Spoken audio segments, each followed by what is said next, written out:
Start. Yeah, so just let you know that we are recording here. So you've got that that little Watch your language. information. Okay, so welcome everybody. This is a fun. It's going to be a fun meeting because we have a big win behind us. So how many of you, just by kind of show of hands or reaction hands, what were at the game? Yes, lots of us. Yes, that was fun. That was fun. Yeah. The first game of the year that I made. Is that right? Yeah. Yeah. Nice. I had health issues that prevented me from going to any of the home games. Okay. Well, if you, but I made it this time. Good one to go to. Now I take full credit. Well, actually, I'm not going to give you full credit because I think there's one other factor you're not factoring in here. Is that as we were walking into the stadium, Evelyn, my wife, got stung by a wasp.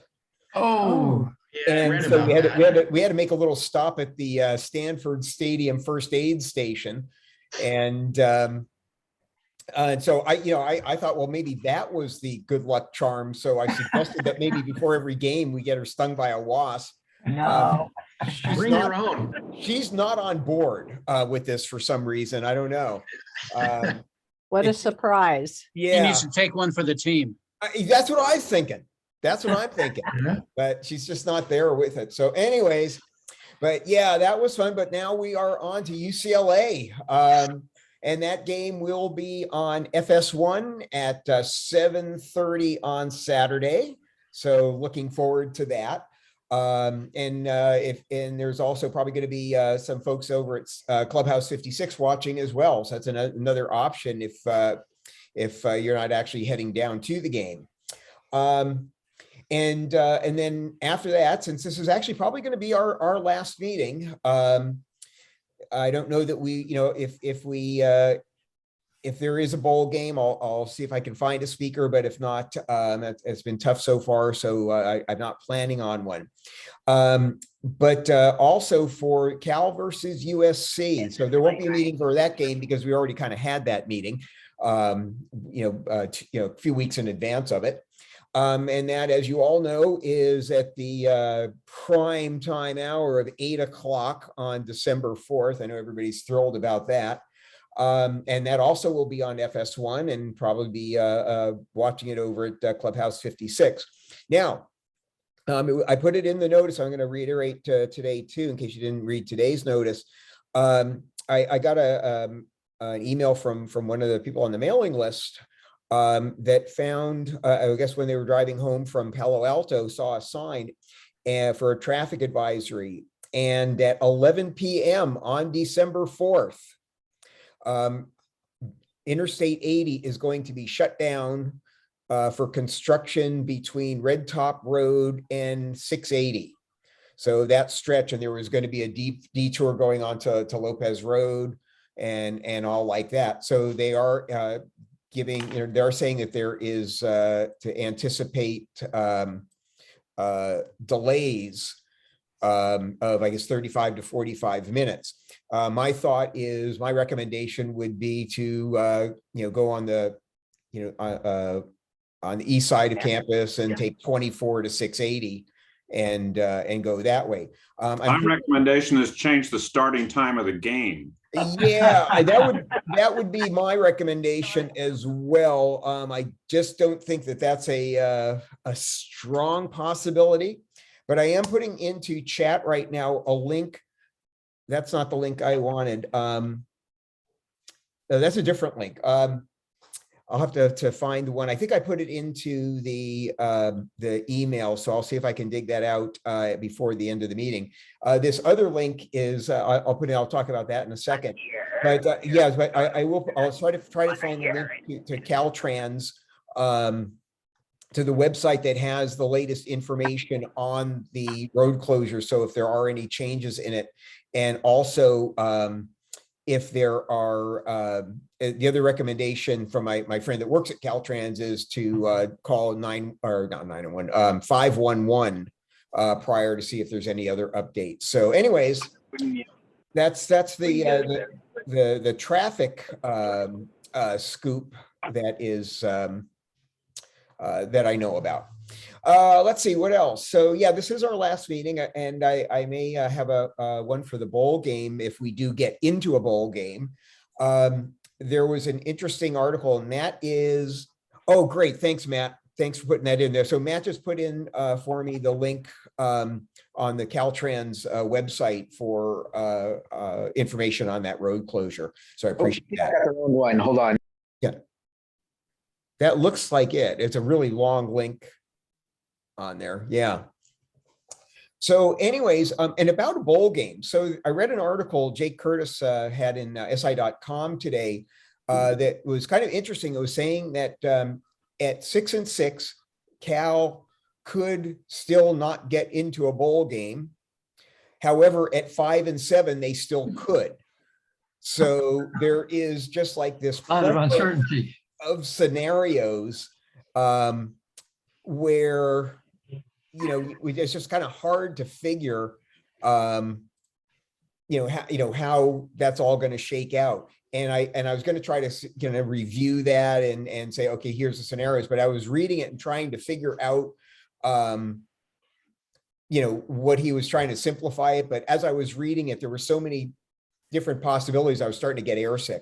So I thought I'd just go ahead and put the link in there and you can take a look and see what the different scenarios are. So again, this is probably going to be our last meeting of the year. But it won't be our last communication for the year. We hope that Sac Bears Cal fans, we may be able to do some basketball watch parties and things like that. So, and maybe some things for other sports. With that, also be just looking throughout the year because, you're on the general mailing list. We're going to try to have some other networking and other speakers that are not necessarily sports related, but of course Cal related, and get the group moving forward.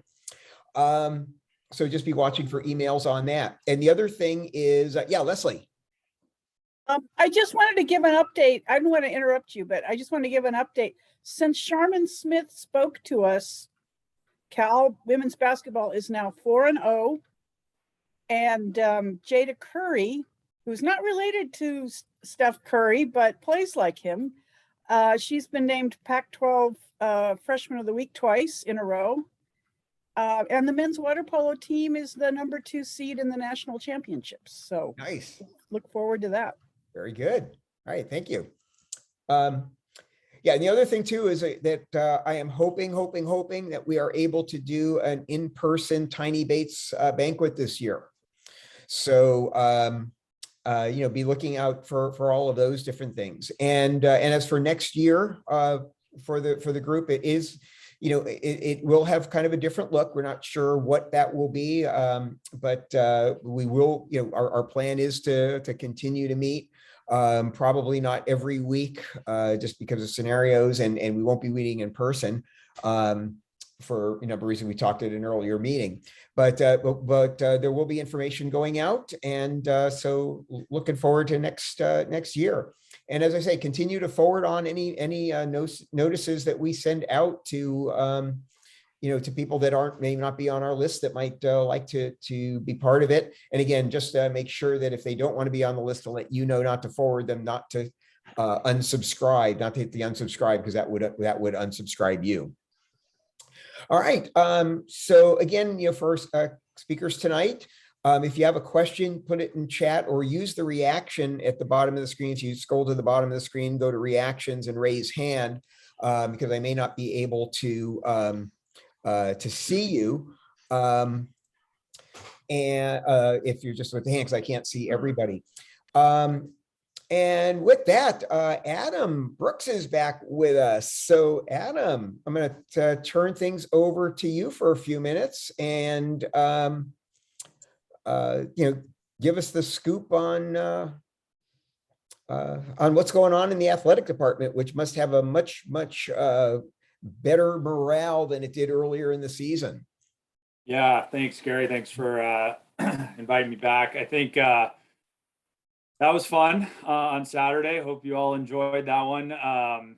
Great crowd over at Stanford. So thank you for all that did show up and did support. It was loud, at least for our fans. And like I said, our guys felt amazing when everyone stormed the field. I'm sure Stanford has to pay a little bit of a fine there for our fans rushing their field to the conference. But that was a lot of fun. I was listening to Justin speak today, and he said they knew on Monday of last week they were going to win the football game. And usually coaches don't outwardly share that, but with the energy of our guys, of our coaching staff, the team meetings, the week of practice, and everything that the team's endured over the last 2, 3, 4 weeks, he kind of knew it going in, and they showed him 636 yards of offense, which is almost doesn't happen a lot. I'll just say that. And when it does happen, it's usually teams that play high tempo, run 100 plays. We ran 63 plays and had 636 yards offense. That's an average of 10 yards per play for all the quick math people out there, which is incredible. We had 85, 76, 75, 34, 30, 25, 24-yard plays. I mean, we had 20 plays over 20 yards. It was pretty impressive on both sides of the ball. Defense, too. I know we had a lot of scoring, but to hold Stanford to 11 points is impressive. We had 2 takeaways, 2 stops on 4th down attempts, held them to 40 yards rushing. And as you all know, Stanford loves to run the ball. But our pass defense and defensive line all played extremely well. Elijah Hicks, Lou Hearns, Bimage, Cam Good.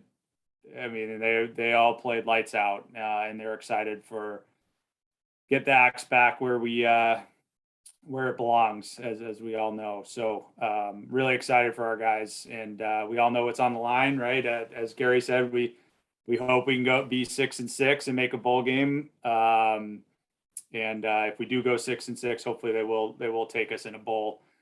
On to UCLA this weekend. UCLA is going to be a very tough matchup for us. They are very athletic, very dynamic offensively. They just hung 62 points on USC last weekend, so they can score the football, that's for sure. Guys like DTR, their quarterback, very athletic. Their wide receiver, Casimir Allen, was a track star in high school. He's from the Central Valley, and their running back number 24, was a transfer from Michigan who has been playing lights out. I think when we look at them, our key is to run the football. They're a little bit smaller up front defensively than, say, a team like Stanford. And so we're going to try and put our weight on them a little bit and run the football, hopefully to the success we had against Stanford.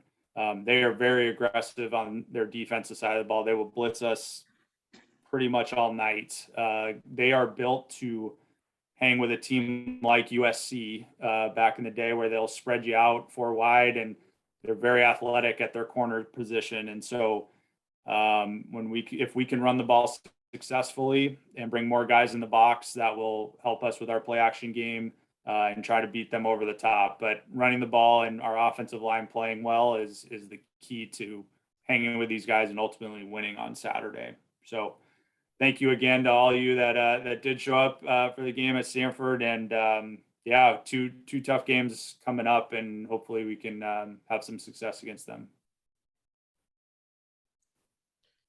So Adam, a couple, one point on UCLA, I think it was Mike Pulowski after the game last week was saying that one of the keys to beating UCLA is that DTR tends to make mistakes if he's under pressure, and that the defense is, if the defense can get pressure on him, that can really hamper the offense. Mm-hmm. Yeah, no, he's right. Mike's right, especially speaking from the quarterback position. Pressure, Marcus Bimage and Cam Good, can't say enough about those guys. J.H. Tevis is another one. We're going to need pressure from our line and our linebackers to kind of create his clock to kind of be off centered a little bit, because if he's comfortable in the pocket, he's really good. So he has the tendency to make teams. I mean, he hung 62 on USC, right? And that was a team effort, but DTR is a huge part of what they do. So he will make mistakes if we can get him flustered a little bit. But even if we get him flustered, their running game is really good too. So have to be strong up front all night.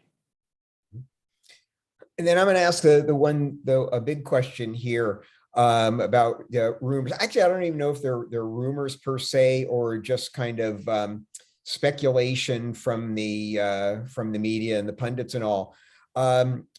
Is there any kind of a word on whether Washington is making a run at Coach Wilcox? Yeah, I figured this question would be coming tonight, Gary. I think Justin is probably on their list of coaches. I'm not sure if he's at the top or if he's been reached out to yet by Washington. But there's a lot of things that kind of do connect the dots a little bit in terms of why they would be interested. One of them being Chris Peterson being his mentor, and him being there previously. So our hope obviously is that we're able to keep him and he's happy here. And if we can be successful these next 2 games, and we hope he stays. Mm-hmm. Anybody else have any questions for Adam?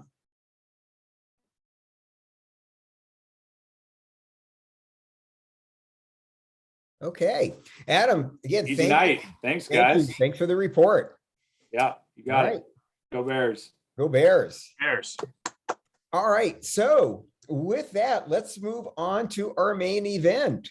So every year, Dave comes and talks to us about the rule changes and some of the things going on. And I know that if there were ever a year where we didn't make sure that Dave was here, there would be an uprising. Absolutely one of our favorite speakers, and always a lot of fun, always gives us a lot of good information and a lot of good inside scoop. So with that, I'm not going to take any more of his time and introduce our favorite of all time Pac-12 officials, Dave Lambros. Dave, take it away. Thank you very much, Gary. It's great to be back again. I sure wish we were in person. I really enjoyed the interaction I have with all of you guys. It's been really nice over the years.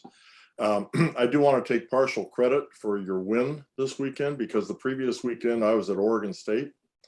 I didn't have anything to do with the win, but they pretty well beat up Stanford too. So, it's it got it going, got things going. So, this last weekend, I was telling Gary, I felt like I've already done the Pac-12 championship game, because I was in Utah for the Oregon game. And if nothing changes, if there are some scenarios where Oregon wouldn't be in it, there are no scenarios where Utah won't be in it. So Utah has clinched it, and they will be in. So if Oregon State beats Oregon and Washington State beats Washington, Washington State will go to the championship game against Utah. And if Washington beats, let me get this straight. If Oregon State beats Oregon and Washington beats Washington State, Oregon State will go to the championship game. It's just, that's what happens when the number 3 ranked team in the nation gets walloped again. So that's the way it goes. I'm going to share my screen and bring up some rule changes that I just typed up. See if I can find it here. Where the heck is it? There it is.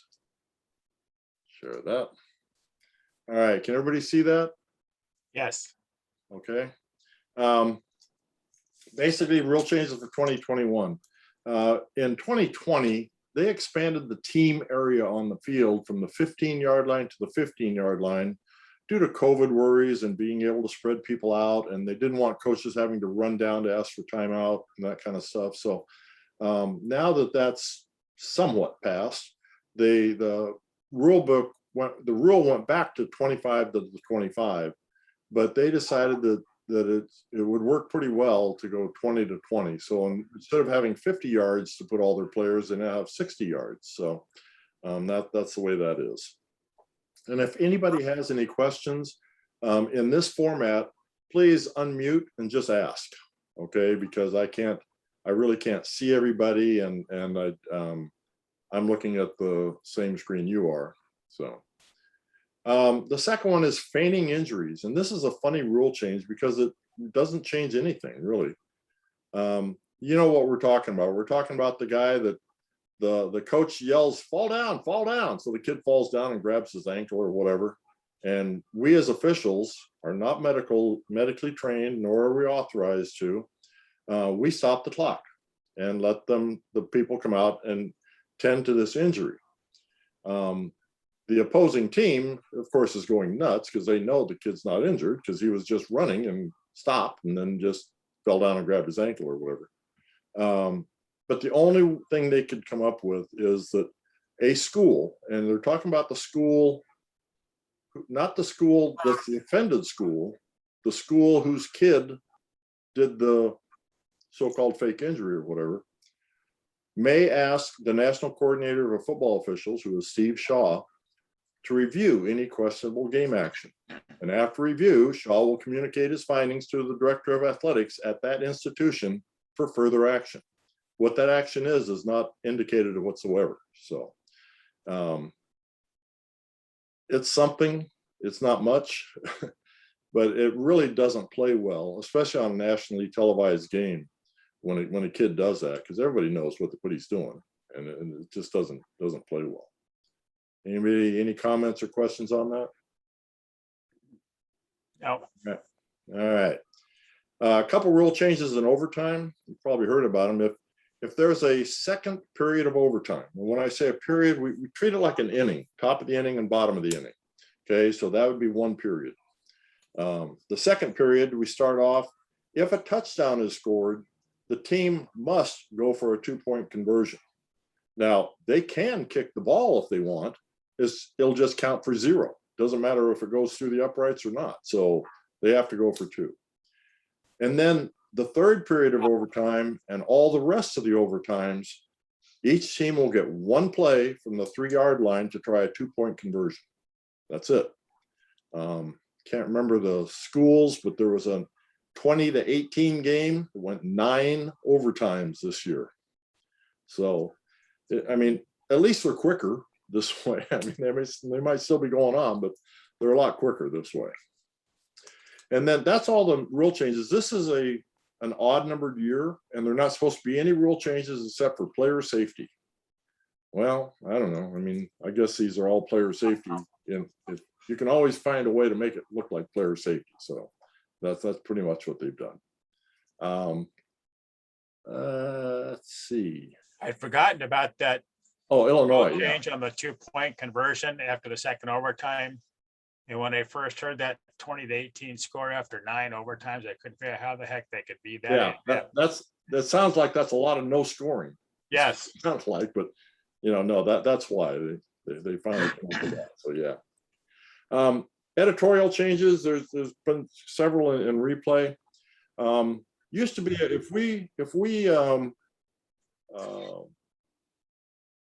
changed a call on the field, and the call should have occurred, let's say 25 seconds before the clock actually got stopped, we would put that time back on. All right. Well, they're always worried about lengthening games, etc. So now we can only put time back on if we make a change if inside 2 minutes of the first half or 5 minutes of the second half. Otherwise, we just ignore the clock. Now, that doesn't mean that if there's an egregious error that we can't put time back on. But just for a regular review and everything, we can only do it in those periods.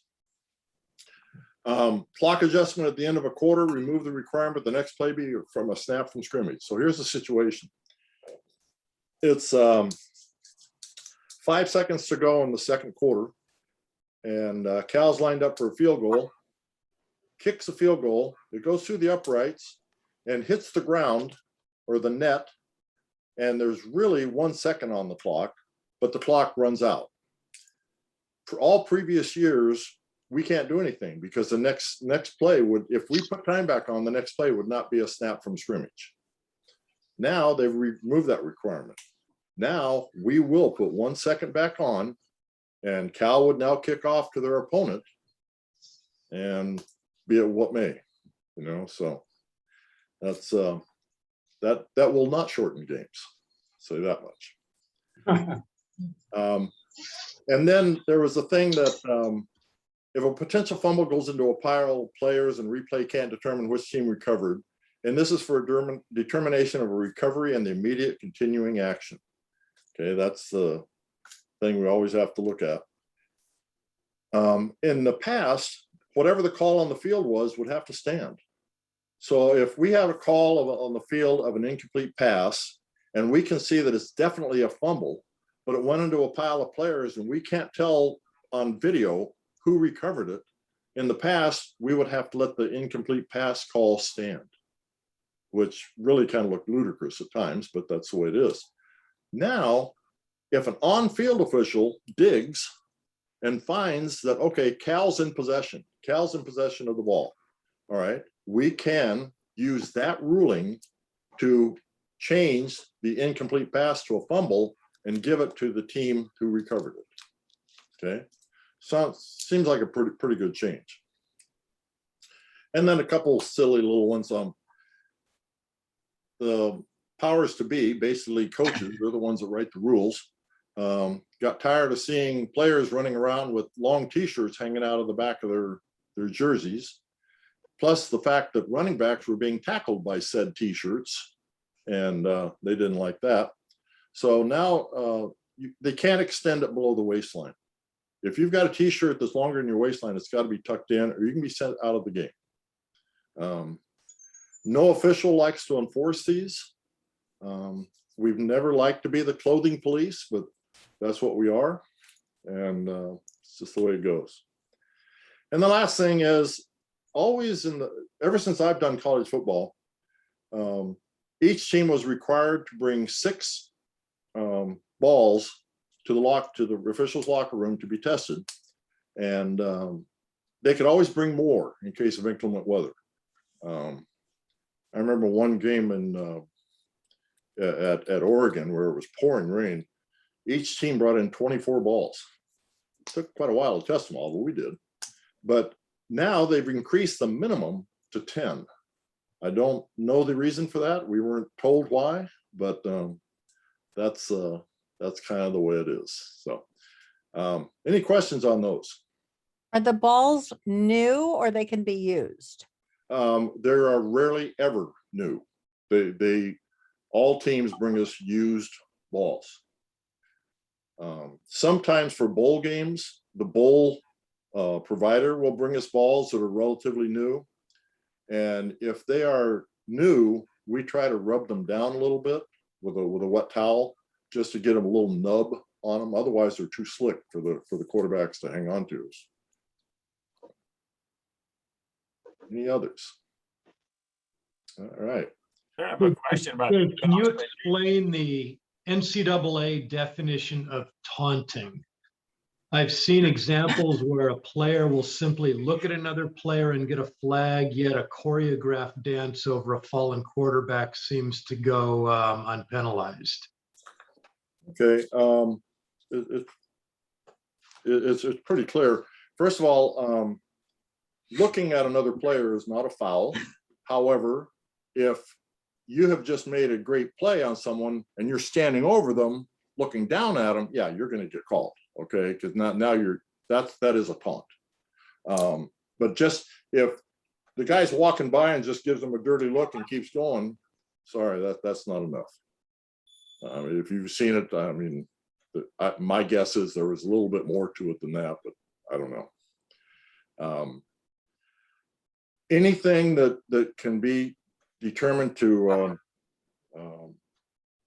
give ill will to a player or to it's just like when a player scores, and let's say he's at a home game, and the visitors are just off to the right. You know how sometimes a section is set off for the other team fans, and he runs over there and starts gesticulating to the crowd. That could be an unsportsmanlike act. I remember I was at Cal one time, and there was a freshman receiver for Cal that made a catch in the end zone and then ran to the end line and gave high fives to some of the fans. And I flagged him. And my supervisor at the time said, maybe a talking to would have done better because he was a freshman. Well, I had no idea it was a freshman. I mean, I guess I'm supposed to know where all the kids are, you know, in school, but so that was the thing. So it's a very subjective view. I agree. You will see some things on a college football game that you know has to be flagged. That's just, you know, outlandish and nothing. Can't give you an answer. It's a very subjective decision. I could read you what it says in the rule book, and it's crazy. We on the national training tape every week, Steve Shaw puts out a national training tape, and no, I take it back. It was, so does Dean Blandino, and Mike Pereira put out one for the press, but it also goes to the officials. We get to watch it. And there was a play where a kid scored and he takes the ball and spins it. And you've seen that in the NFL, and it just spins and spins and spins. I mean, it's pretty cool, I think, you know, but they're not supposed to do that. And Mike said on his tape that he talked to several Division I college supervisors who said that was no longer in the rule book and they don't want that called. And so I picked up my rule book and I wrote Mike, and I said, you know, Mike, I'm sorry, it says right here in rule 9122, says after a score or any other play, the player in possession immediately must return the ball to an official or leave it near the dead ball spot. This prohibits kicking, throwing, spinning, or carrying off the field the ball in any distance. So I don't know what those supervisors are reading, but it's not the rule book. So Dave, yeah, that freshman that you flagged, he's a pretty famous guy now. is he? Keenan Who is it? Allen. Who? Keenan Allen. Oh, I didn't know. Like I say, I mean, I think I've told you guys before that when we're on the field, I can't even tell you which team fouled. I can tell you what color uniform they were wearing, but it's not in my mindset to be thinking, okay, that's Cal, that's Stanford. I just don't do that. I mean, it's offense and defense. And today, right now, the offense is white and the defense is blue, and that's pass interference on the defense. So, I mean, and knowing players, nah, I don't. I mean, some of the officials I work with, they know them all. They know everybody and how they're going to get drafted and everything else, but it's good for them. But I don't have that kind of desire to go that deep into it. Dave, that you're touching on one of the areas where there seems to be enormous variation among officials in terms of what they view as being an infraction or not, that and pass interference. And there obviously are judgment calls, but you know, to call a kid DRT, apparently I didn't see it, ran over and signed an autograph after scoring a touchdown last Saturday and got called for unsportsmanlike conduct. You know, I mean, some of this stuff is, one, seems ridiculous, and two, seems so subjective. And then when you look at what's going on, just to talk about pass interference, because I'd like you to talk about these because they both involve judgment calls. Pass interference just seems to be, although I know there are rules written about what is and what isn't, it never seems to be consistent about what gets called. And you get one official who will call a little push. You'll get another official who allows sumo wrestling and doesn't call pass interference. Can you talk some about what is done among officials to try to get consistency of judgment on calls that are fundamentally judgmental? Sure.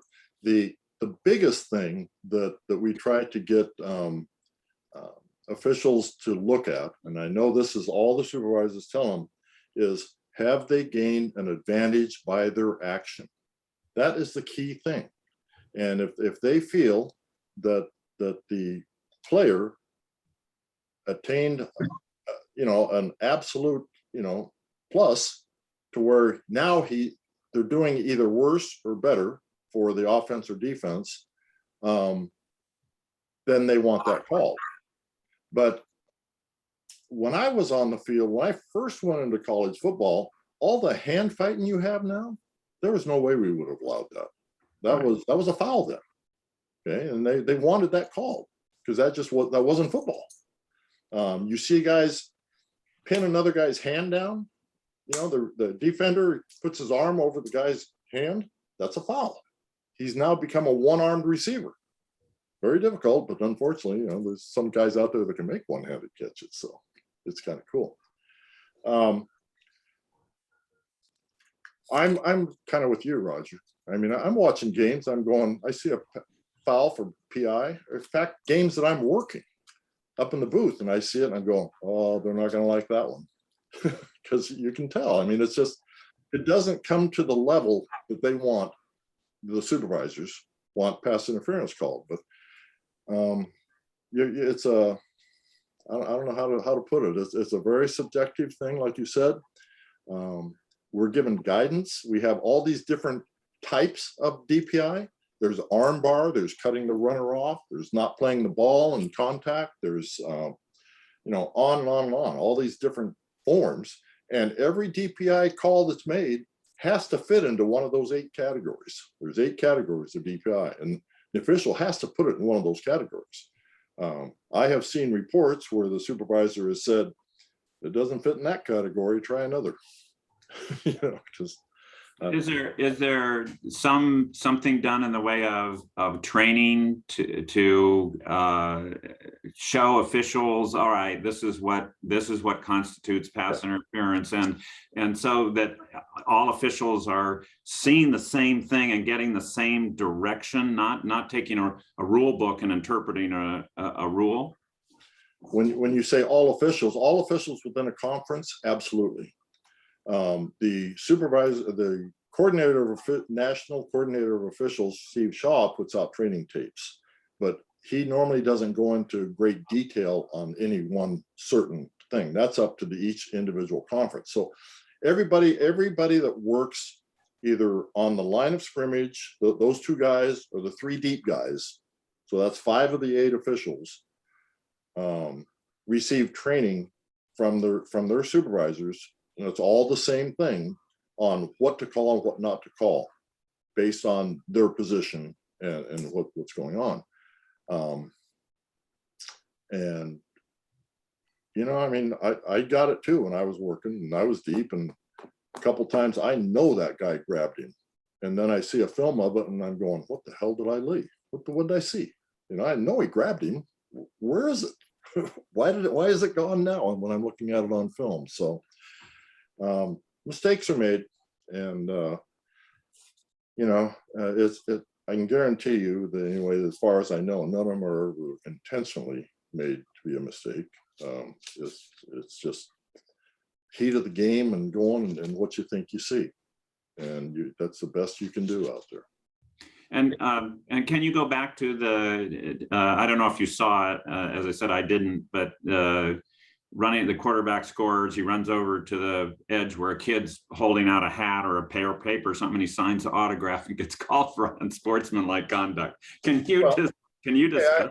Like I just said, when I called it, that one at Cal to Mr. Allen, and he ran over and high-fived the people in the stands, according to the book, that is unsportsmanlike. Okay, interacting with fans, you're just not, you're a team player. You're not an individual out there. You're a team player, and you're supposed to be part of the team and celebrate with your teammates, not with people outside the area. And as far as signing, I mean, I think I did see it, and I immediately said, okay, the flag's coming quick. I know it is because yeah, it's just, I don't know, it can be seen as being unsportsmanlike towards the other team, and also towards his own team. It's like, look at me, I'm the great one. It's kind of like this, Gary, I was going to tell you, I wish I'd been on the call you had when the guy talked about the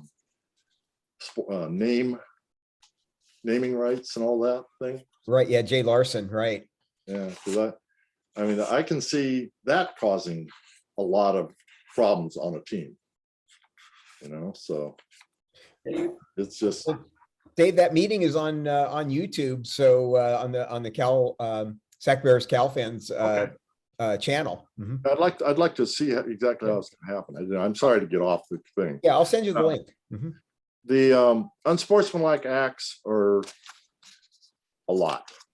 In fact, to the point now where, let's say a play is over and a guy comes running in and just blasts a guy. Okay, so it's a dead ball. That used to be a dead ball personal foul. Now it's a dead ball unsportsmanlike conduct. And the reason for that is they want that activity stopped. And if you call it unsportsmanlike conduct, now you're on notice. You get your second one, you're gone. And it's not like targeting where you get to stay on the bench. You have to leave the field. You're gone. You have to leave the game. So, there's been a lot of changes in the last few years in the rules. And for the most part, I think they're heading in the right direction, but it's tough. And to get all officials on the same page, I don't think it's going to happen. Replay kind of guides them.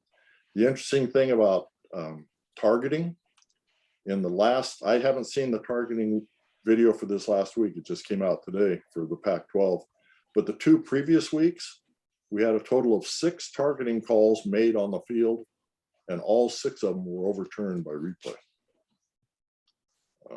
It's just really amazing. This last weekend, when I went to Utah and Oregon, a normal Pac-12 game I work will have 5 or 6 cameras, which means that I'm not going to get a whole lot of looks, especially if 2 of the cameras are ISOing on the quarterback and a wide receiver. Now I'm down to 4 cameras. When I showed up at Utah, I thought I was having a replay official's wet dream, basically. They said you have 28 cameras. 28? How the hell is that possible? Well, I had pylon cameras, and there's 3 cameras in each pylon, 1 on each sideline and 1 across the goal line. Okay, so that's 12 right there. There was a cart cam, big with a cart, with a guy with a camera, and next to him was a boom cam, just a long stick with a camera on it. There were 2 handhelds on each side. I had the eye in the sky, the guy flying around all over the place. They had fixed cameras set on each sideline, just shooting down the sideline in case, that's the view we never see, because especially the far side, some guys, tiptoeing the sideline. Years ago, I was at USC, and kid for USC intercepts the ball around his own 30 and runs 70 yards back for a touchdown. And the whole time he's falling out of bounds as he's running down the sideline. And I think he had to have stepped out of bounds, and I couldn't get a shot. And all of a sudden the producer gives me a shot from the Goodyear blimp. And he was right over at the time, shooting straight down, and I could see green between his foot and the line all the way down. So, we take whatever cameras we can get and do the best we can.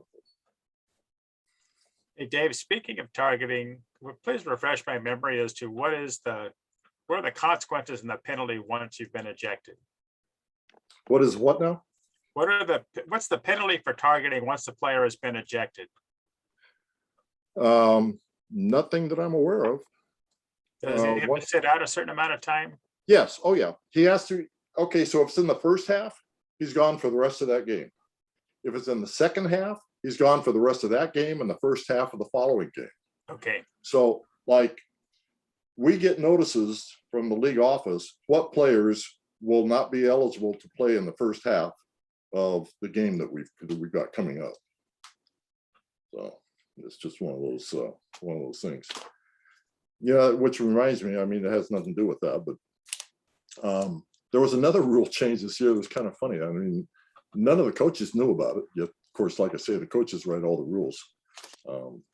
It's really funny that Mr. Shaw from Stanford didn't know it, and he's the chairperson of the rules committee. Which I thought that was interesting. Stanford, what do you expect? Hey, anyway, a player, you may not have more than 3 players wearing the same number. You may not have more than 2. I mean, you can't have 3 anymore. And Stanford had 2 players or 2 numbers being worn by 3 players. You know, I mean, it starts out, I mean, it used to be you can't have 2 guys with the same number coming in on the field at the same time. And that's fine. That's the way the rule still is. But this rule says you cannot have 3 players with the same number. It's an immediate unsportsmanlike foul against the head coach. And so in replay, one of the first things I do when I get to a stadium is I get a speed card, which you guys might know if you ever go up in the press box and you see it's got all the players' names and numbers on it and everything like that. And I go through and I highlight all the duplicate numbers. And the reason I do that is that if a player on the field gets an unsportsmanlike conduct foul, that's his first foul. And let's say number 7 gets a UNS. I figure out there's 2 number 7s. So was he on defense or was he on offense? Because normally they're not the same. Okay. And I'll write that down up in the booth because it happened to us. In fact, it happened at a USC Cal game at Cal when I was in replay. There was a USC scores and a teammate of the scorer gets right in the face of a Cal player. And the official close by sees it and hears it and flags him for it. And that was his number 7 USC unsportsmanlike. That's the first of the game. And then later on, there was a play where Cal does a sweep towards the USC bench, and a USC player tackles him, pretty hard tackle, but it's a legal tackle, and with a minimal gain. And here comes number 7, gets right in the face of an assistant coach. No, I take it back. It was Cal's bench. He goes right in, and he's getting in the face of a Cal coach. And the official throws his flag, and the officials report, or the on-field officials report, unsportsmanlike conduct, USC number 7. That's the second, and he is disqualified from the game. And we said, wait a minute. I went looking, and that was a number 7 on defense. So Throw them both out. Well, sorry. It's SC. Yeah, got to try to keep it. Les, you had a question? You need to unmute, if you could.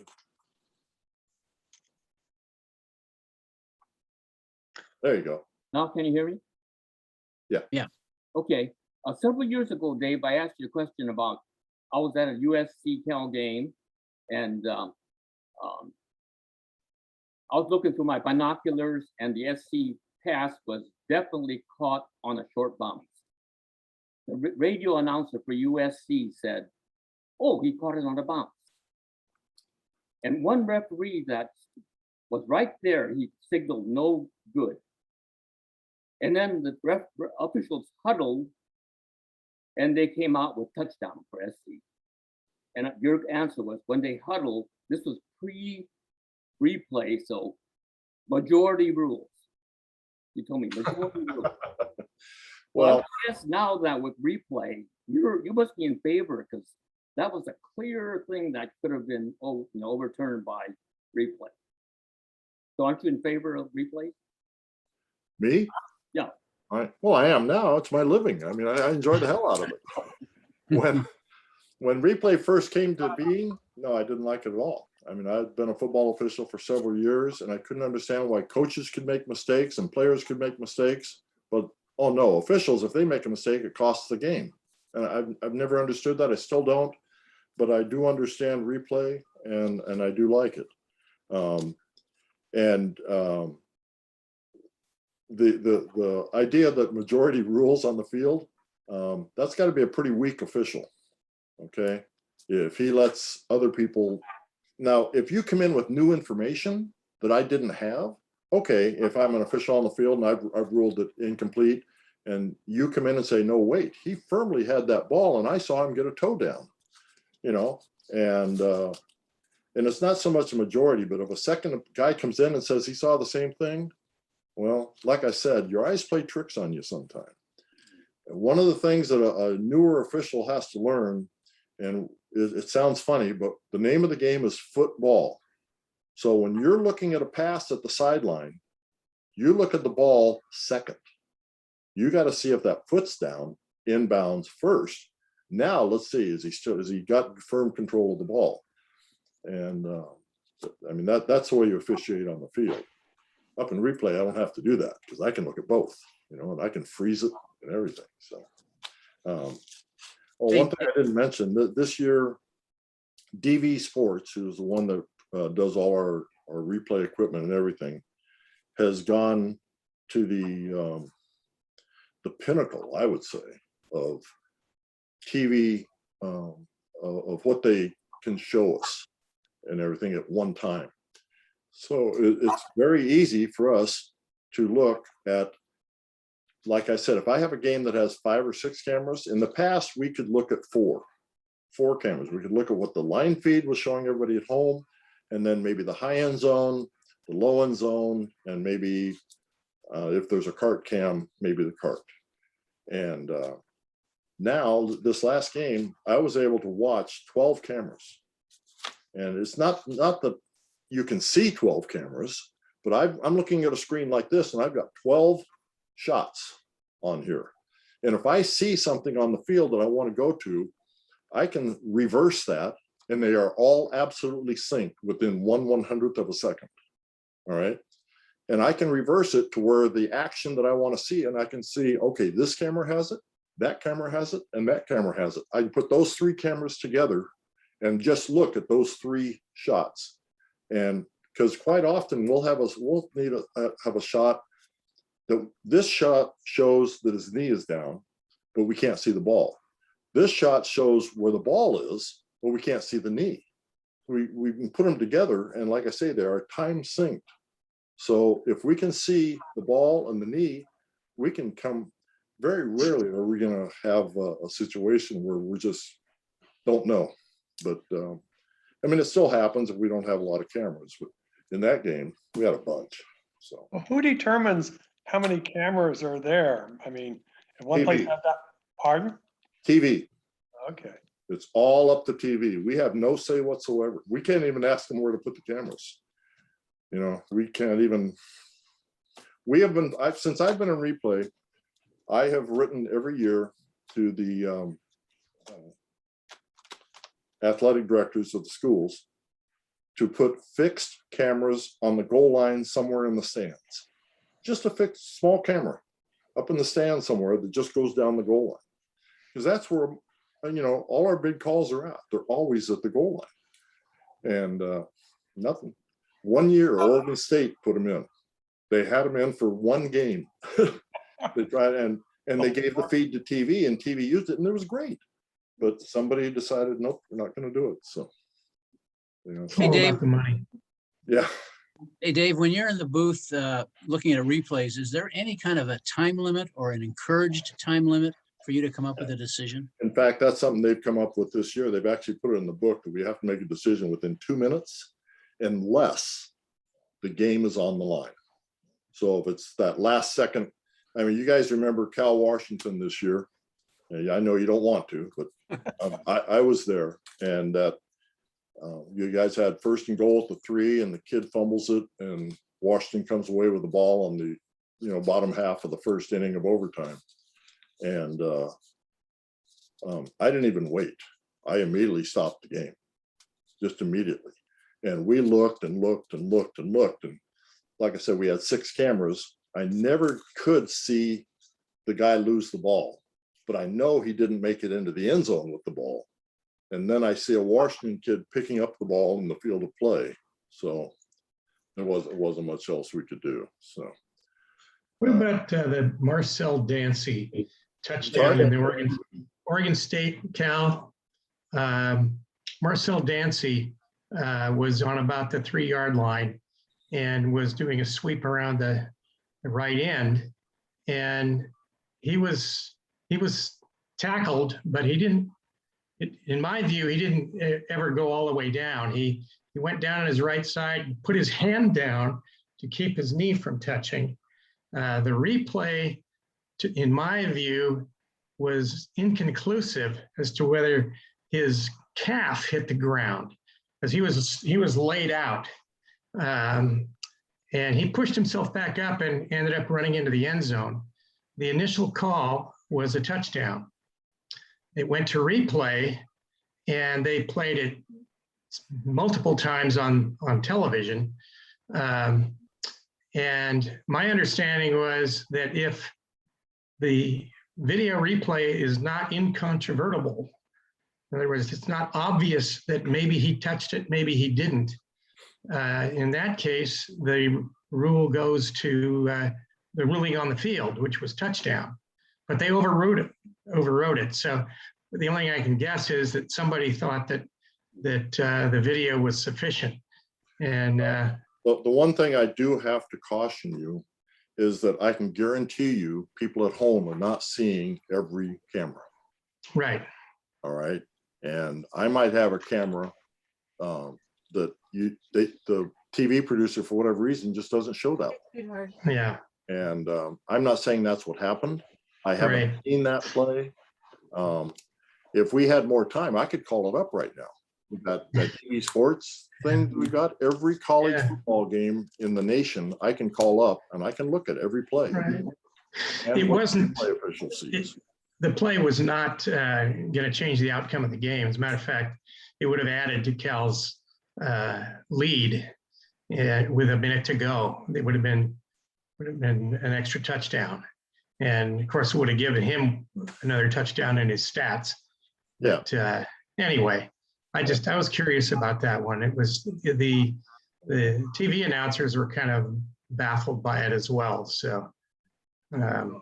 I mentioned to you guys about the incident that occurred a few years ago when, well, everyone knows, a vice president called the command center and declared that the targeting call that was on the field was not targeting and told him to take it off, and all the fallout from that and everything.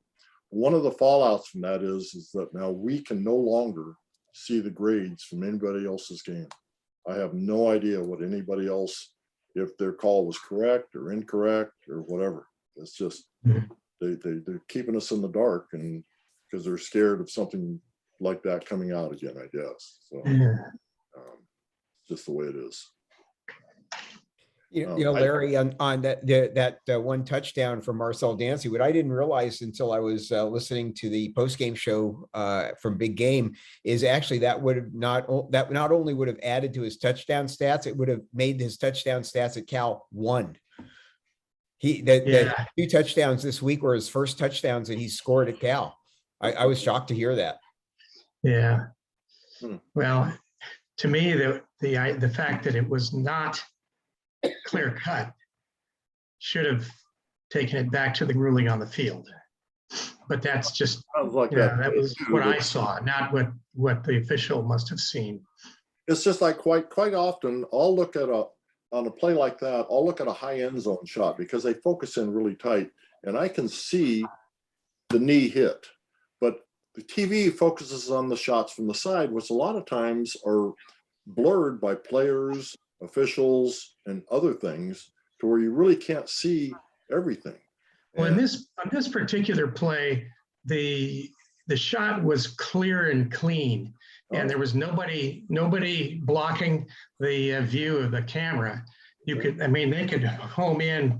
You could almost see the airspace between his calf and the ground. And I can ask Gary how much time I got. It would take me about 2.5 minutes to call that play up. If you want to see Find it, David, find it. Yeah, let's say I think you were actually the replay official on that game, if I'm not mistaken. Where? The Oregon State. Was it Oregon State? Or It was not Oregon State, I'm pretty Cal, I sure. wasn't. Or was it Colorado? Oh, It yeah. might- It might have been Colorado. Colorado. I think it was Colorado. Yeah. Oh, good. Yeah. Then I got know those the two call mixed was up. right. Hang on. Yeah, you don't need to see the film on that. Yeah. Hang on a minute. Yeah. Let me, Yeah, I've while got- you're looking that up, Tom Walker, you and I had an email conversation. You were going to ask, so kind of remind you, you were going to ask me to ask because you weren't planning on being here tonight. I'm glad you are. About a rule change since the Ole Miss game, where there was no replay on that last non-touchdown, which ended up everything looked like that was the right call. But Tom, you're going to ask about that, about the stopping the clock. As you can see the field behind me. Yes, it reminded me of it. Yeah, Tom, I thought you had already asked the question because I saw the shot of the. No, I not yet. No. Right over your shoulder. No, the question I had, and this comes from my network, is that your ruling was held to be correct in that game, which was critical, because if you had stopped the clock, it would have given Mississippi effectively a free timeout and allowed them to either try another play or kick a field goal. I can't remember what the difference in the game was at the time. And so you were upheld, and I'm sure you graded out well on it. But I understand that they jiggered the rules to make that come out differently. And maybe you could explain to us how they did that. what the rule is now is if they can't get a playoff, don't stop it, let the clock run to 0, and then review it. However, if they can, now the rule is, if they can get a playoff, and at that time, there was 14 seconds on the clock when the play started, and the kid who thought he scored, because he caught the ball in the air coming out of the end zone and properly ruled not a touchdown, was holding onto the ball. And the game was going to end with him holding onto the ball. And our side judge saw what he was doing and ran in, grabbed the ball from him, threw it to the umpire, and he spotted it, and they lined up for a play, and they got the snap off with about 2.5 seconds to go. And again, got stuffed. According to the new rule, as soon as he throws it to the umpire and the umpire spots it, and I can see there's more than like a second on the clock, I need to stop it right then. And basically, yes, give Mississippi a free timeout. But that's what they've decided that's the fair thing to do. So. Okay. Okay. So we'll let you look for the Marcel Dancy play. Okay, I'm looking at my sheet on Colorado Cal, and I stopped the game twice. Runner not down, touchdown. I'm not finding it. Number 23. All right, let me do some real quick looking here. I thought there was something like that at the Cal Oregon State game where Cal had scored a touchdown, looked like it, and then it was reviewed and they said his knee was down or something was Yeah, down. I thought it was Colorado. No, I didn't. I had a 2 plays at Colorado. And let me look, see, let me log on here.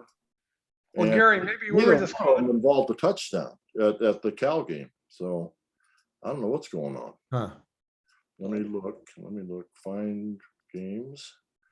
That is, Maybe it was, or And Oregon State's the other possibility. Yeah, I thought it was Colorado, but. That's what I thought it was, Oregon State. Yeah. We already had a lead and this would have added to it. Right. Yeah, in Colorado too, same thing, they would have added. Yeah. It was right towards, it was fairly close to the end of the game, if I remember. Mhm. Yeah. I'm looking at mine and I don't think, okay, there's California, Colorado, run report. I had, okay, runner down, not down. Third, this is the, what quarter am I in there? This is in the fourth quarter with 5.5 minutes to go. Cal 3rd and 8 to B17, quarterback hands off to the running back 23, who was hit and spun around the backfield, breaks the tackle and runs to the end zone for a touchdown. The smoke is number 23's left leg may have touched down when he was trying to break out of the tackle. Stop the game. Cart cam showed 23 left calf first touched the ground and the knee brushed the turf as well. So that is the one you're talking Yeah, about. that's the one we're talking about. Yeah, it's just. I can call that up as a matter of fact. There we go. Now let me share screen. Pretty good. You guys can remember which game that was. I hardly remember what I had for breakfast. Yeah. All right. So this is Stanford Cal. We don't want that. We remember the important. Watch that. Right. Let's see. That was week Cal 8. was slided. Full game. Cal, Colorado. And let's see. I want to play 138. That's. Come on, 138. You know, Dave, you said this was cool, but I didn't realize how cool it was until now. Oh, wait till you see it. It's absolutely amazing. Uh-huh. Okay. All right. So here's the play. Can everybody see it? Yeah. Yes. Justin Wilcox. I see that win. Yeah. A noticeable win for me from my vantage point.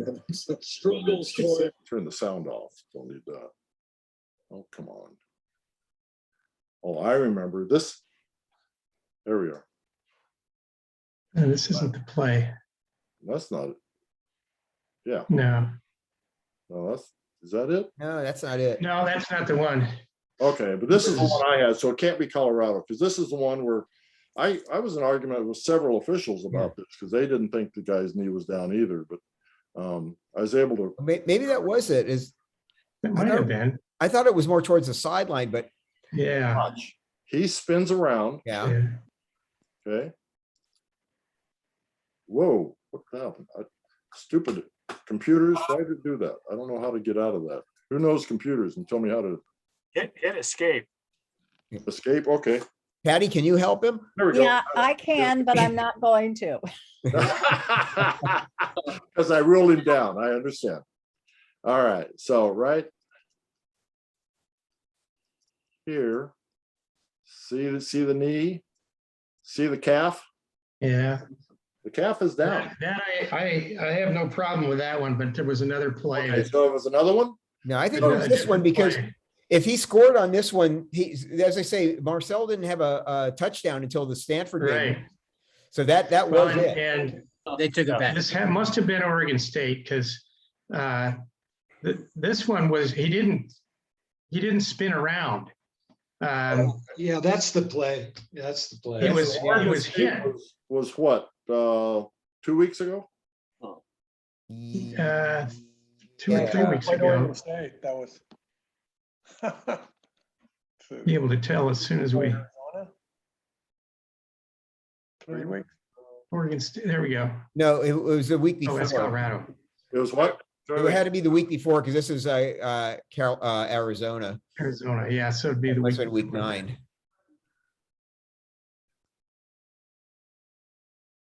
There we go. Okay, and the nice thing about this too is when I oh, come on. There we go. All right, that's the replay look. That's what I see. Okay, that's what I see in my replay booth is that view. All right, what I'm doing right now though is I want to see, come on, what's going on here? This is all screwed up. You know what? Let's see, this is week 10:31. Okay, I'm gonna restart this. Sorry. Oh, darn it. Still gigantic. I don't understand. I'm hitting escape. That's not working. How do I get my screen back to normal? Huh. Not supposed to be that big. I'm sorry. No one's gonna help me. I'm just on my- Yeah, I'm lost. I haven't been an IT guy for like 25 years. I can't get my screen down. I can hit library. Yeah, the only one can help you is Patty, and she's not willing. Okay. Yeah. It is what it is. Yeah. You get other conferences? What's that? I saw like SEC and some other conferences on I can that. get every conference in the nation. I can look at every game, every play. I mean, it's just amazing the technology we have now. Yeah. Okay. Nope, that was the wrong week. What week is this? I think it was week 8. It's October 30 was the game. This is 8. So what's that? October 30, the day before Halloween was the game. That's Yeah. right. Right. It must have been week 9. Week numbers. Maybe that's 9, huh? There we go. That's But if I can't shrink the screen down, it's not going to do us any good. So huh. I don't know what the heck's going on here. Lord. All right, Try Option, Command, and the hyphen. Option, Command, and hyphen. Oh, look at that. It did something. It's making it a little smaller. Still not small enough, though. Huh. Huh. Wow. I don't know. Sorry. Yeah. I mean, I could call up the play, but I can't share. Let me try something else real quick. Let me try this. DV Sports 360 film room. Starting over here. See if I can do it. That looks better.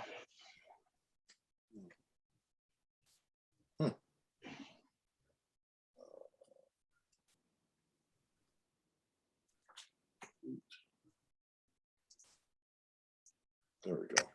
All right, library. There we go. 2021. Pac-12. What did we say? Week 9. Yeah. Yeah, Cal, Oregon State. Now, you think it was right near the end of the game, correct? Yeah, within the last 2 minutes anyway.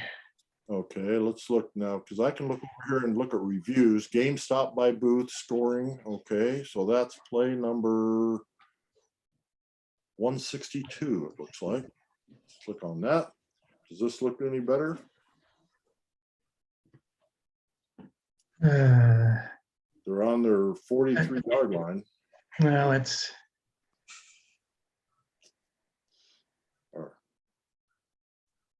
Dancy. no, that's Dancy.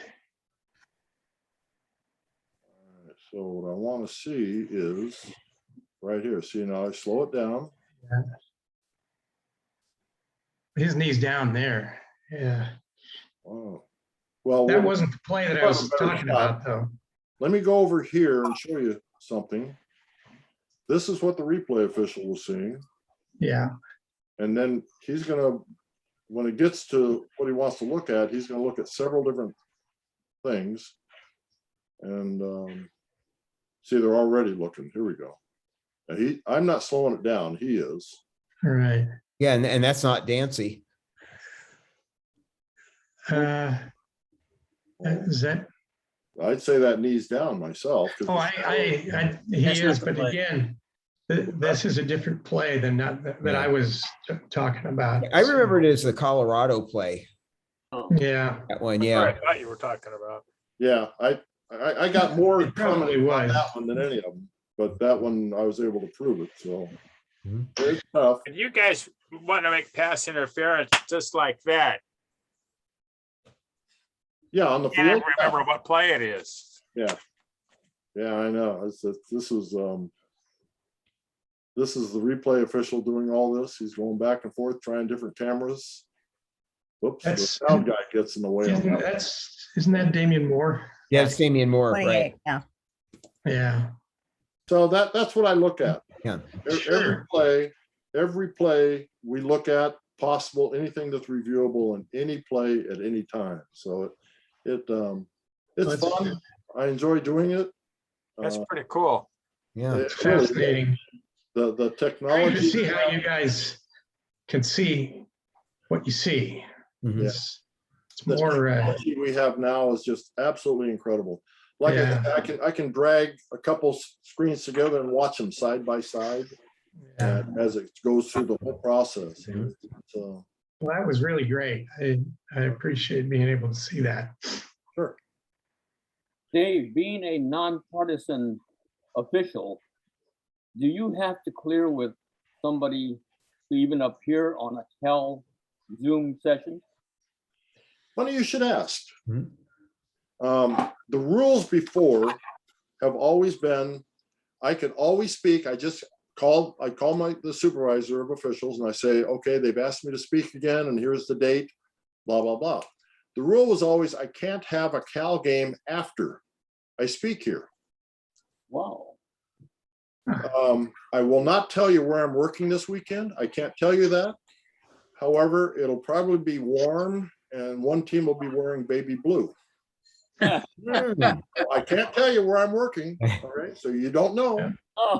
Well, anyone who's there and turns around and waves at the replay booth, they might see a wave back, but I can't tell you. So yes, that was the rule.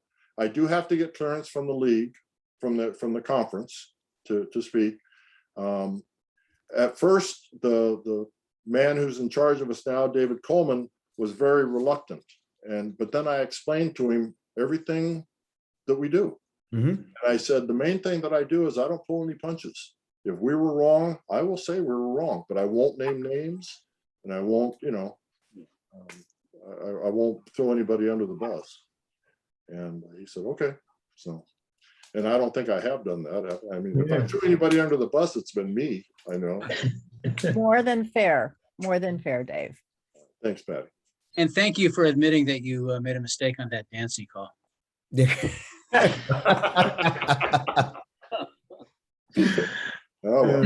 is what it is. The most fun I had was, oh, Roger's still here. Okay.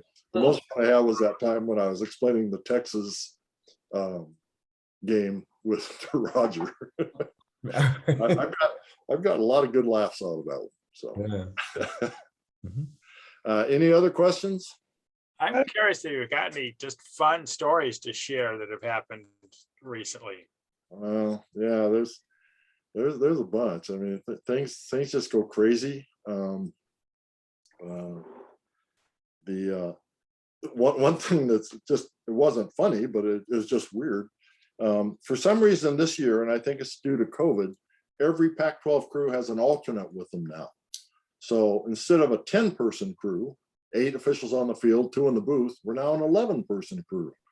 And it just keeps growing. I mean, when I first started doing college football, there were 6 of us out there and that was it, nobody else. So it's growing. But one game, where were we at?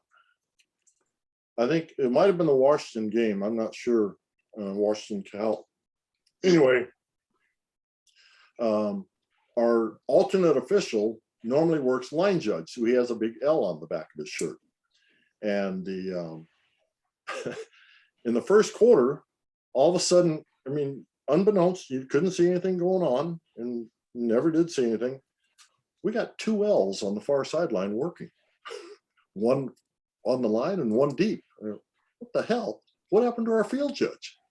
Well, apparently he twisted his ankle and and it was just before a charge timeout. So we weren't watching the field and we didn't see what was going on and they didn't bother to tell us. And right after I noticed it, my partner, we've got these things called the O2O, and that's what you see all the officials wearing, and they can talk to each other and they can talk to the replay booth. And about that time, the supervisor who was at the game, Chuck Stewart, who's an ex-NFL official, came into the booth and said, "How come we got 2 L's over there?" And he didn't see the guy leave either. Well, apparently, You know what you're supposed to say, he don't fell you? down and found out that the guy had sprained his ankle and wasn't able to finish the game. But I mean, that was early in the first quarter. So, and things that coaches do and everything, I'm kind of limited to what I can say on any of that. So it's interesting. It's really interesting. You know what you're supposed to say when you see the 2 L's out there and they ask you about it? You say, L of I know. Hell if I know. Yeah, that's good. Okay. But I had a question. Got a giant Sharpie and change the letter. I had a question on jerseys where like USC and UCLA, when they play their game, they both wear their home jerseys. Are they getting penalized for that anymore? Or is that something that they're allowed to do? And could Cal and Stanford do the same? Yes, the answer to your second question is yes. What you have to do is the athletic director from one school has to write to the athletic director of the other school and request it. Okay, and it has to be agreed upon. It has to be in writing. We didn't have it, but it was on one of Steve Shaw's training tapes that 2 schools showed up, both wearing their full color uniforms, and it wasn't in writing at all. And that's supposed to be an unsportsmanlike conduct foul against the team to the start of every quarter. Yeah. Yes, when SC and UCLA first did that, they penalized UCLA, and then when USC got the ball, they took a penalty, maybe a delay of game or something that essentially equalized that supposed inequity. They basically got around the rule by taking a penalty. It's like kicking the ball out of bounds in a soccer game. Yeah. I mean, that a lot of times there'll be an obscure rule written that officials in the back of their head know, but don't ever want to enforce. And I mean, that's one. I mean, there's one called, back when we used to put cleats on our shoes, okay? Nobody wears cleats on their shoes anymore. They're all molded cleats, right? They're all part of the shoe. Right. There was knees getting blown out because guys were wearing cleats that were like 3/4 of an inch to an inch long, and they were locking into the grass or dirt, and bam, off they'd go, and their knee would go out. So they passed a rule saying there can be no cleats longer than 1/2 inch, and we had to enforce it. And back then I was in the Western Athletic Conference and had a game of Hawaii at Air Force, and it had been snowing and everything pregame, and it was the day game. And we're go out there pregame and looking around, and I'm looking at these cleats, and I mean, it looks like guys are wearing spikes, and I don't, what the heck? And the umpire's in charge of that.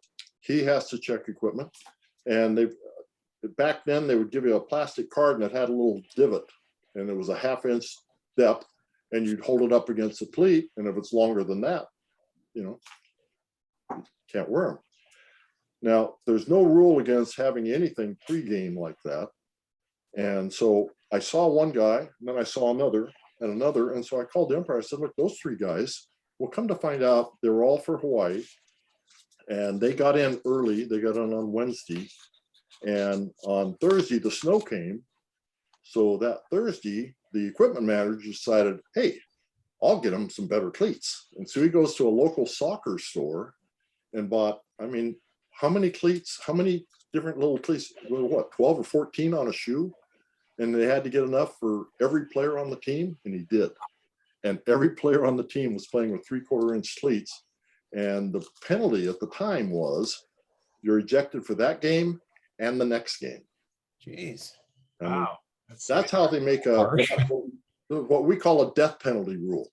Or they want you so bad not to do it, we're going to make it horrible if you do.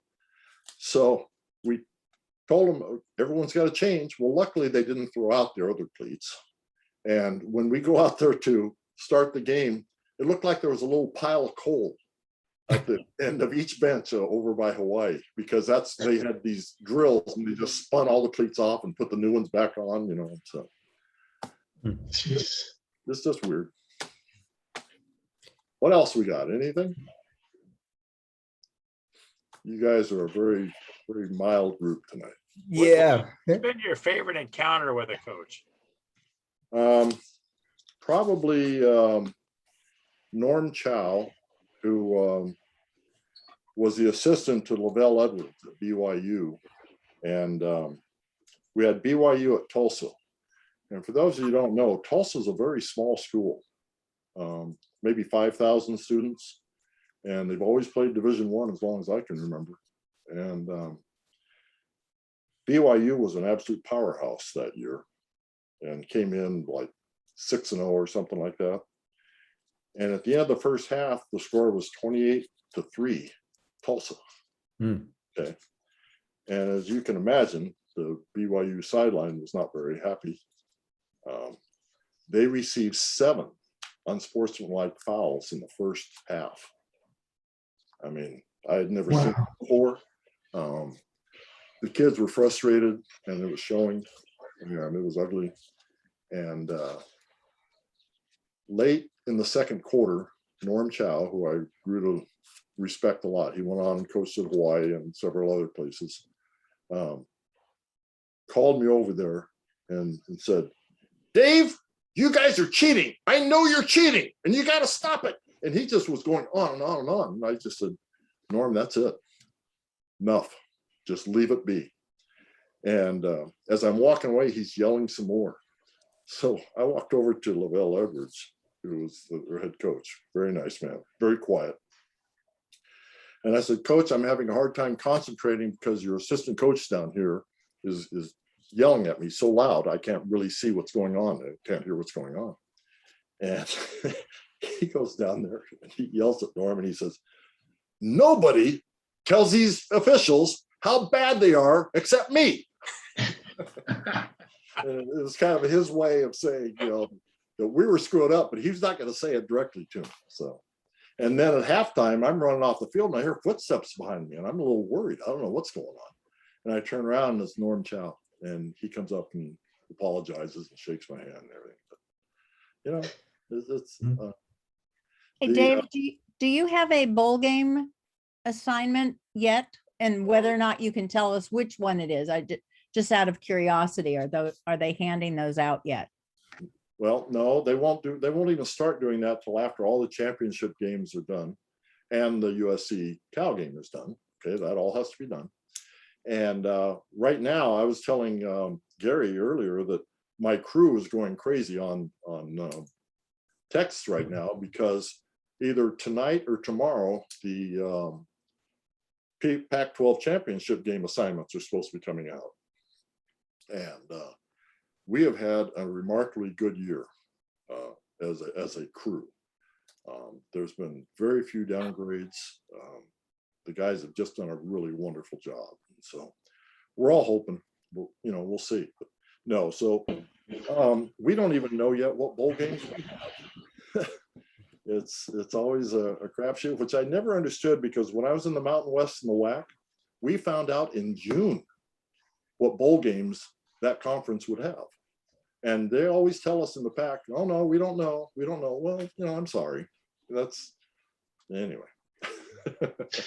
Dave, but another question. Hope for the best. Dave? Yeah. One more question. On the play, you familiar with the play? If the Stanford trombone player had tackled the Cal player on the 5-yard line, what would have been the call? As I understand it, the way the rules were written at that time, as long as they agreed that there was no, that ball was live when he was, the referee may award any penalty he sees fit. In fact, that's still in the rule book, including a score. Okay, because that's an unsportsmanlike act by a member not of the team. Okay? So that's the way that would have gone. And that would have been real sweet too. I mean, that's Right. I mean, I just love the fact that every time Sanford gets that plaque, they unscrew that game and put another plaque. Right. That is the funniest thing. I Mhm. mean, I've seen that so many times. But, yeah. When Gary Terrell when he signs his autograph on something related to the play, he always signs his name and the score being 2019. Yeah. Of course. Yeah. And you guys do know that in 3 bars in the Bay Area, that trombone is up on the wall. Right. 3 different bars. 3 One in different Palo bars, Alto, right. One in Palo Alto, one in I think San Mateo, and one across the bay. So There's one in Mountain View at Joe Cap's brother's place. oh, okay. It's been gone for a while, but I tend to think that might have been the real one. But Oh, the real one is at the National College Football Hall of Fame. Gary has it on loan there. yeah, well, this was a That's long even- time ago. Yeah. I believe that. Yeah. Mhm. All right. I want to thank you all for having me. You got it, Richard? You got something else? Yeah, well, what is the rule or guidelines that the Pac-12 uses when Pac-12 teams play non-conference teams as far as whose refs they use, whether it's the Pac-12 or the someone else's refs? Okay, I'm going to give you a little insight here, and I'm going to ask you guys to kind of keep this to yourselves. Oh. In the past, we've always had an assigner that used to be official or work.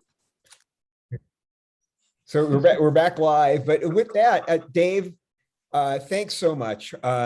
It's always one of our best meetings when you're here.